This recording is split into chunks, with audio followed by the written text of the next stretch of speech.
Hello again, everyone. Coach Mike here to talk about two words that are often used and kicked around, and those would be assets and liabilities.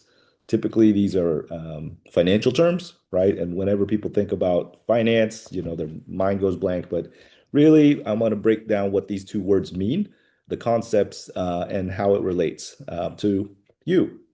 The first really kind of thinking about these two words came from a book that I read. I think I was just out of college, Rich Dad, Poor Dad by Robert Kiyosaki. Fantastic. Really kind of changed my worldview about money and wealth building. And in it, he describes these two words, assets and liabilities. And I remember something he always he kind of mentioned that the poor or those that are not yet rich buy liabilities, doodads he would call them, and the rich buy assets. Okay, okay, well that sounds cool, but what does it really mean, right? For most people, you hear those two words, you already know asset is a positive thing, it's good. A liability is not. So let's start there, right?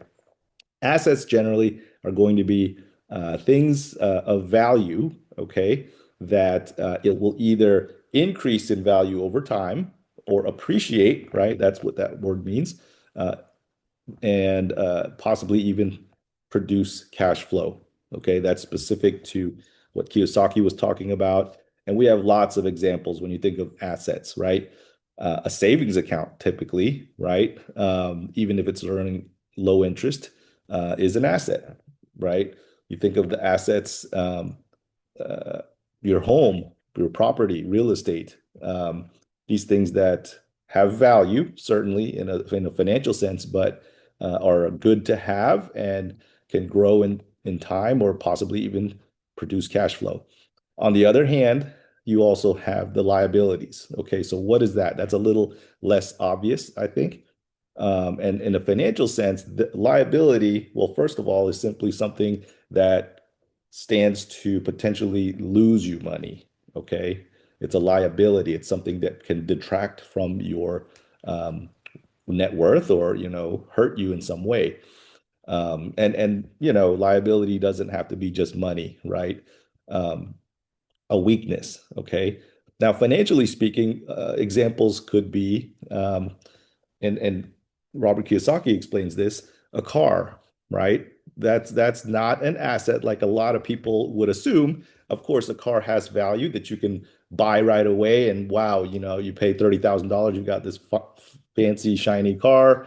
But over time, unlike say real estate, that car depreciates in value, right? If you have a house here, which is an asset, and a car, which are both real property in some sense, right? The real estate of the house will appreciate in value, whereas the car, rolling it right off the lot as a liability, the way he defined it, would be decreasing in value. Okay. Now, just to add a wrinkle to things, this same car, however, could potentially be an asset. How? Well, it's the same car, but if it behaves in a way or we treat it in a way that produces cash flow for us, or if we buy a vintage collectible car that is going to appreciate over time and after 25 years or whatever that period, and it was a really popular model, it could sell for 10 times what you paid for it originally, even new. Those are limited cases. Or if you're, say, a taxi driver or an Uber driver, and you take that car, that is your main tool with which you produce your income, then absolutely that's an important asset. So you can take the same thing, which is really interesting, and turn it from a liability to an asset. But again, today we're just talking about those two terms, what they mean.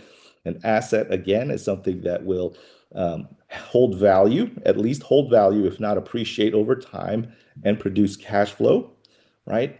And liability is something that typically has value, sure, but potentially could lose value or hurt you or cost you money every month, right? That car has insurance, it's got gas, it's got that depreciation. That is what is always going to be kind of weighing on your finances. So you would want more assets and less liabilities. Okay, that's why going back to his quote, you know, the poor, as he puts it, or not yet rich, I like to be optimistic there, right? Will buy liabilities. They'll take their hard-earned cash and go buy liabilities. They'll buy, you know, a car, they'll buy a motorcycle, a boat, right? A pool, whatever. And of course, you enjoy it. Nothing wrong with that. But these are not things that will continue to add value or grow, and certainly won't be providing cash flow, right? Whereas the wealthy or the rich, they're going to be buying assets. And the funny thing is, he even takes it a next step, and they'll use the asset once they purchase it under their control, and once it's set up to produce cash flow, use that cash flow to buy net then the doodads or the liabilities or the toys or whatever it is that the poor people also enjoy. But by going through that step and first running your money through an asset, it changes the whole dynamic here. So anyways, to wrap up, remember an asset is a piece of property or some sort of thing that holds value and has the potential more likely to increase in value or actually provides profit, right? Cash flow. A rental property is the key example. That's an asset. If the tenants are paying rent out on a monthly, great, obviously an asset. It can also, on the flip side, be a liability if that house burns down or if the tenants are terrible, then that can also be a liability. So just know that these two concepts, right? One's good and earns money, one's bad and costs you money. That can be in the one and the same piece of property. So that's it for now. Thanks for tuning in, and I'll talk to you next time.